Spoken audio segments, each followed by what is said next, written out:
ብዙ ኦቲስቲክ ህፃናትን የረዳ ወይም ከፍተኛ ለውጥ ያመጣ አንድ መድኃኒት ልንገራችሁ። ይህ መድኃኒት በተለይ ደግሞ በሶሻል ሚዲያ በጣም ብዙ እናቶች እየተጠቀሙ እየመሰከሩለት ነው። በተለይ ለቋንቋ ለንግግርና ለባህል ከፍተኛ ለውጥ አምጥቷል እያሉት ነው። ይህ መድኃኒት በነገራችን ላይ ኤፍዲኤ አፕሩቭድ ሆኖ ለሁሉም ሀገራት የተሰራጨ ወይም የተፈቀደ ባይሆንም የሞከሩት ሰዎች የሞከሩት ሐኪሞች ግን ከፍተኛ ለውጥ እንዳመጡበት እየመሰከሩ ነው። ታዲያ ይህ መድኃኒት ምንድን ነው? ለየትኞቹ ኦቲስቲክ ህፃናት መስጠት አለብን? ምርመራ ይፈልጋል ወይስ አይፈልግም የሚለውን በዛሬው እነግራችኋለሁ። እስከ መጨረሻው ተመልከቱ።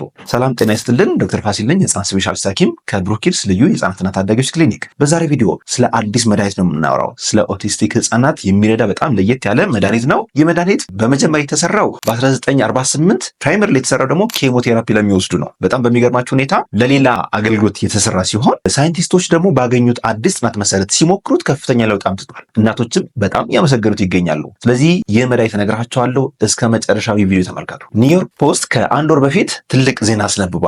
ይህ ምንድነው?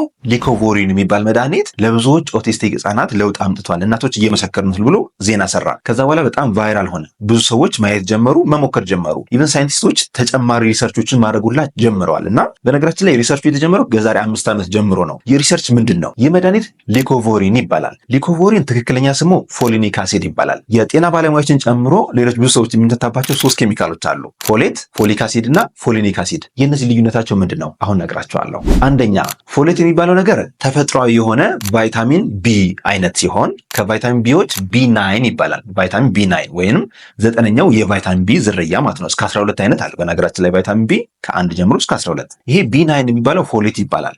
ይህ ከተፈጥሮ የሚገኝ ንጥረ ነገር ሲሆን ለምሳሌ ከአተር፣ ከሽምብራ፣ ከስጋ፣ ከአቮካዶ እነዚህ ከፍተኛ የሆነ ፎሌት ንጥረ ነገር ያላቸው ሲሆን ሌሎችም አትክልቶች ከፍተኛ ፎሌት አላቸው። ይህ ተፈጥሯዊ ምግብ ይባላል። ዋና ጥቅሙ ደግሞ ሰውነታችን ኢነርጂ እንዲኖረው፣ ከዛ በተጨማሪ ደግሞ ሴሎች ሲከፋፈሉ ወይም ደግሞ ዲቫይድ ሲያደርጉ አንድ ሴል ወደ ሌላ ሴል ሲቀየር ወይም ደግሞ በእርግዝና ወቅት እያንዳንዱ የነርቭ ሴሎች በትክክል እንዲመሰረቱ ይረዳል። በተለይ ደግሞ ኒውራል ቲዩብ የሚባል ነገር አለ።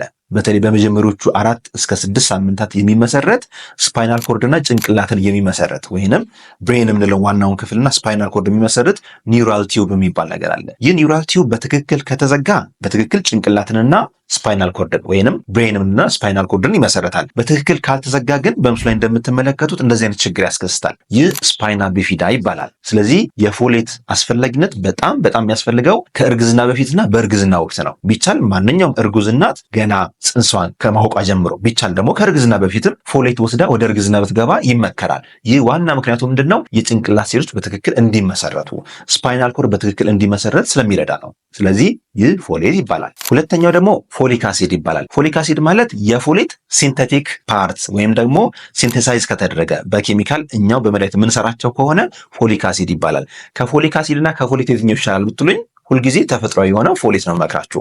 ሆኖም ግን አሁንም ፎሊክ አሲድ በጣም ብዙ ጥቅሞች አሉት። እርጉዝ እናት ብዙ ጊዜ ያስተውላችሁ ከሆነ አይረንና ፎሊክ አሲድ ነው የሚሰጣት። ስለዚህ ይህ ለጭንቅላትና ለአይምሮ ስቲል ጠቃሚ የሆነ ነገር ነው። ግን ፎሌት ደግሞ ተመራጭ ነው። በነገራችን ላይ ስለ ኦቲዝም እንድሰራላችሁ የምትፈልጉት ነገር ካለ ስራልን እያላችሁ ስፔሲፊክ የምትፈልጉት ነገር ኮሜንት አድርግልን። ከፍተኛ ላይክ ያገኘው መርጠን በሚቀጥለው ቪዲዮ ይዤላችሁ እመጣለሁ። ከዚህ በፊት በተሰጠኝ ኮሜንት መሰረት ለኦቲስቲክ ህጻናት የማይመከሩ ምግቦችን በሚቀጥለው ቪዲዮ ሰርቼላችሁ እመጣለሁ። ከዚህ በተጨማሪ ደግሞ ሌሎችም ጥያቄ ካላችሁ ኮሜንት ላይ አስፍሩልን። ሶስተኛው ፎሊኒክ አሲድ ይባላል። ይህ ፎሊኒክ አሲድ ትክክለኛ ፎሌት አክቲቬት ከተደረገ በኋላ የሚመረት ኬሚካል ነው፣ ወይም ሪዲዩስድ ፎርም ኦፍ ፎሌት ማለት ነው። ትክክለኛ ስሙ 5 ፎርማይል ቴትራሃይድሮፎሌት ይባላል፣ ከናባቱ ስንጠራው ማለት ነው። ይህ የኬሚካል ስም አክቲቭ የሆነው የፎሌት አካል ነው። ወደ ጭንቅላት በቀላሉ መግባት የሚችል የፎሌት አይነት ሲሆን በኬሚካል ስሙ ደግሞ አሁን በፕሮዲስ በተደረገው ስሙ ደግሞ ሊኮቮሪን ይባላል። ሊኮቮሪን በጣም ብዙ ህፃናትን እየረዳ ነው የሚገኘው፣ በተለይ ኦቲስቲክ ህፃናት። ስለዚህ እንዴት ነው እየረዳ ያለው የሚለው ነገር ደግሞ ልንገራችሁ። ስለ ሊኮቮሪን ወይም ፎሊኒክ አሲድ ከመናገር በፊት አንድ አዲስ ነገር ልንገራችሁ። ብሩክ ኪድስ ልዩ የህፃናትና ታዳጊዎች ክሊኒክ ስራ ከጀመረ 4 ወር ሞልቶታል። በዚህ ክሊኒክ እጅግ ዘመናዊ ላቦራቶሪ የተገጠመለት ሲሆን ከኦቲዝም ጋር የተገናኙ ምርመሮች በተለይ ፎሌት፣ ቫይታሚን ቢ12፣ አይረን፣ ፌሪቲን፣ ቫይታሚን ዲ እነዚህ የመሳሰሉት የሆርሞን ምርመሮች ከፈለጋችሁ በአካል መታችሁ ማማከር ማሳከም ትችላላችሁ። ስለዚህ ሊኮቮሪን እንዴት ነው የሚሰራው? በነገራችን ላይ ኦቲስቲክ ህፃናት ከ100 ህፃናት ከ30 እስከ 70 ያህል ህፃናት ወደ ጭንቅላታቸው በትክክል ፎሌት እንዳይገባ ከአካላቸው የሚመረት አንድ አንቲቦዲ አለ። ይህም ፎሌት ሪሰፕተር አውቶ አንቲቦዲ ይባላል። ይህ አውቶ አንቲቦዲ በሰውነት መቆጣት ምክንያት የሚመሰረት ወይም ኬሚካል ሲሆን በዋነኝነት ስራው ምንድነው? ወደ ጭንቅላት የሚገባውን ፎሌት ይከላከላል ወይም እንደ ገደብ ይጥልበታል ማለት ነው። ይህ አንቲቦዲ ወይም ኬሚካል ሰውነታችን የሚያመነጨው ሲሆን በከፍተኛ መጠን ከተመረጠ ጭንቅላት ውስጥ የፎሌት መጠን በጣም እንዲወርድ ያደርጋል። እንዳልኳችሁ በጣም ብዙ ህጻናት ነው በተለይ ኦቲስቲክ ህጻናት ከ30 እስከ 70 የሚሆኑ ከ100 ህጻናት ከ30 እስከ 70% የሚሆኑት ፎሌት ወደ ጭንቅላታቸው እንዳይገባ ይህ አንቲቦዲ ይከላከላል ወይም እንደ ወታደር ሆኖ ይዘጋባቸዋል። ስለዚህ ይህን ባይፓስ ለማድረግ ወይም ለመሸወድ ወይም በጓሮ በር ለመግባት ፎሊኒክ አሲድ ኢዝ ዘ ቤስት። ምን ማለት መሰላችሁ? ፎሌት በትክክለኛው እንዳይገባ ይህ አንቲቦዲ ይከላከለዋል። ስለዚህ በሌላ በር ወይም በሌላ ሪሰፕተር አማካኝነት መግባት አለበት። በሌላ አማካኝነት ካልገባ ሴሬብራል ፎሌት ዴፊሽንሲ የሚባል ኬዝ ይከሰታል። ብዙዎቹ ህጻናት ወይም ኦቲስቲክ ህጻናት ይህ ኬዝ አለባቸው። ፎሌት ደግሞ ወደ ጭንቅላት ካልገባ ምን ያጋጥመናል? ባህሪያቸው በጣም አስቸጋሪ ይሆናል። ቁንጥንጥ ይሆናሉ። አቴንቲቭ አይሆኑም። አግሬሲቭ ይሆናሉ። ለቋንቋ ለንግግር እድገት የሚጠቅመው ይህ ፎሌት የሚባለው ንጥረ ነገር በራሱ ሲቀንስ ደግሞ ልጆቹ ቨርባል አይሆንም ወይም ደግሞ እንደዚህ ኦቲስቲክ ህጻናት በደንብ መናገር ያቀታቸዋል። በነገራችን ላይ ስለ ሴሬብራል ፎሌት ዴፊሽንሲ ማንበብ ከፈለጋችሁ ኢንተርኔት ላይ ሰርች ማድረግ ትችላላችሁ። አብዛኛው ምልክት ከኦቲዝም ጋር እየተገናኘ ነው። ስለዚህ ኦቲስቲክ ህጻናት ብዙዎችን በፎሌት ስናክማቸው በተለይ አክቲቭ በሆነ ፎሌት ፎርም which is ፎሊኒክ አሲድ በሚባለው ሲታከሙ ሲግኒፊካንት የሚባል ለውጥ እያመጡ ነው የሚገኘው። ስለዚህ ጥናቶች ምን ይጠቁማሉ? ዲኮቮሪን የተጠቀሙ ህጻናት ምን ያህል ኢምፕሩቭ ያደርገዋል የሚለውን ደግሞ ልንገራችሁ። ይህ በጥናት የተደገፈ ነገር ነው መነግራችሁ። በጣም ብዙ ጥናቶች አሉ። እነዛ ውስጥ የተወሰኑትን ስክሪንሾት እያደረግን እናቀርብላችኋለን። ዲኮቮሪን ወይም ፎሊኒክ አሲድ ከተጠቀሙ ከመቶ ህጻናት 67ቱ የኦቲዝም ምልክት በከፍተኛ ሁኔታ ቀንሶላቸዋል። መናገር ጀምረዋል። 67% በጣም ሲግኒፊካንት ቁጥር ነው። ሁለተኛ ደግሞ ኢሪቴቢሊቲ ከመቶ ህጻናት 58ቱ ኢሪቴቢሊቲያቸው ወይም ደግሞ ይሄ በጣም ኃይለኝነታቸው አግሬሽኑ ወይም በጣም ይሄ ኤነርጂ የሚያወጡት በመጠኑ ቀንሶላቸዋል ይባላል። ከዛ በተጨማሪ ደግሞ ሲዥር ያለባቸውን ህጻናት ኦቲስቲክ ሆነው አት ሴም ታይም ሲዥር ያለባቸውን ከመቶ ህጻናት 71ዱን በከፍተኛ ሁኔታ ረድቷቸዋል። ይህ በጥናት የተደገፈ ሲሆን ይህን ጥናት ማየት ከፈለጋችሁ ዶክተር ሪቻርድ ፍሬ የሚባል ኒውሮሎጂስት አለ። በተለይ ፎሌት እና ፎሌት ሪሰፕተር አውቶ አንቲቦዲ ላይ ትልቅ ጥናት የሚያደርግ ነው። የእሱን ሪሰርቾች ቼክ እንድታደርጉ መክራቸዋለሁ፣ ይህንን ሪሰርች ጨምሮ ማለት ነው። ከዚህ በተጨማሪ ደግሞ በጣም ብዙ የሚባሉትን ህጻናት ለኮሚኒኬሽን በተለይ የቋንቋ የንግግር ብቃታቸው በከፍተኛ ሁኔታ ጨምሮታል። ታዲያ እነዚህ ህጻናት የትኞቹ ናቸው? ለሁሉም ኦቲስቲክ ህጻናት ይህ ነገር ይመከራል ወይስ አይመከረው የሚለው ነግራቸዋለሁ። ሊኮፎሪን ለሁሉም ማዘዝ አንችልም። ሆኖም ግን ፎሌት ሪሰፕተር አውቶ አንቲቦዲ FRAA ፍራ የምትባለውን ቼክ መደረግ አለበት። አይዲያሊ እሱ ቼክ ተደርጎ ለዚህ አንቲቦዲ ፖዚቲቭ ከሆኑ ልጆቹ ሊኮፎሪን በጣም ሊጠቅማቸው ይችላል። ለምን መሰላችሁ? ቅድም እንዳልኳችሁ ይህ አንቲቦዲ በሩን ይዘጋል፣ የፎሌት መግቢያውን በሩን ይዘጋል። ስለዚህ በጓሮ በር ወይም በሌላ ሪሰፕተር ወደ ጭንቅላት ፎሌት እንዲገባ ያመቻቻል ወይም ፎሊኒክ አሲድ በጣም ይረዳቸዋል። ስለዚህ አይዲያሊ ለየትኞቹ ህጻናት ነው መጠቀም ያለብን?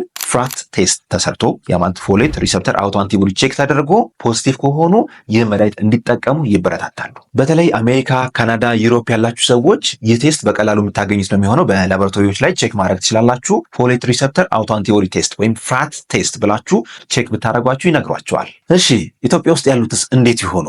ይህ ቴስት ኢትዮጵያ ውስጥ አለ ወይስ የለም? እስካሁን ይህ ቴስት ኢትዮጵያ ውስጥ አልተጀመረም። ሆኖም ግን ሰውነታቸው ውስጥ ያለውን ፎሌትን ቼክ በማድረግ የምንገምታቸው ነገሮች ሊኖሩ ይችላሉ። በትክክል ጭንቅላታቸው ፎሌትን እየተጠቀመ ነው ወይስ አይደለም የሚለውን ኢንዳይሬክት ኤቪደንሶችን ማየት እንችላለን። ስለዚህ እንደዚህ ኬዝ ያለባቸው ህጻናት ካሉ፣ ኦቲስቲክ ህጻናት ካሉ በፊት ኦቲዝም ሁሌ በቴራፒ ብቻ ነው የሚታከሙ ብሎ ነበር የሚታሰበው። አሁን ግን በሜዲኬሽኖች ራሱ በመድኃኒቶች ማከም እንደሚቻል ብዙ ጥናቶች ይጠቁማሉ። አንዱ ሜዲኬሽን አሁን ያልኳችሁ ፎሊኒክ አሲድ ወይም ዲኮቮሪን ነው። ከዛ ከቴራፒ በተጨማሪ ደግሞ በአመጋገብን ብዙ ነገሮች መቀየር እንችላለን። ለዛሬ ያለኝ መረጃ ይህን ይመስላል። እንግዲህ እንደዚህ አይነት መረጃዎችን ማግኘት ከፈለጋችሁ ሰብስክራይብ አድርጋችሁ የደወል ምልክት መጫን አትርሱ። በነገራችን ላይ ብሩኪድስ ዩቲዩብ ቻናላችን ከ200,000 በላይ ሰብስክራይበር አግኝቷል። እንኳን ደስ አለን። በጣም እናመሰግናለን። አሁን ገና እንበዛለን። በጣም ብዙ ሰዎች እውቀት ያስፈልጋቸዋል። በተለይ የህፃናትን አስተዳደግ፣ ስለ ህፃናት የሚመለከቱ ደግሞ አመጋገቦችን፣ ስለ ኦቲዝም የመሳሰሉትን ብዙ መረጃዎች እናቀርባለን። ቤተሰብ ከሆናችሁ በኋላ ሰብስክራይብ አድርጋችሁ የደውል ምልክት መጫን አትርሱ። የደውል ምልክት ካልተጫናችሁ ቪዲዮዎች ወደ እናንተ ላይ ደርሷችሁ ይችላል። ስለ ሊኮቮሪን ጥያቄ ካላችሁ ኮሜንት ላይ አስፍሩልን። እንዲሁም ሌሎች እንዲሰራላችሁ የምትፈልጉትም ኮሜንት አድርጉልን። መልካም ጊዜ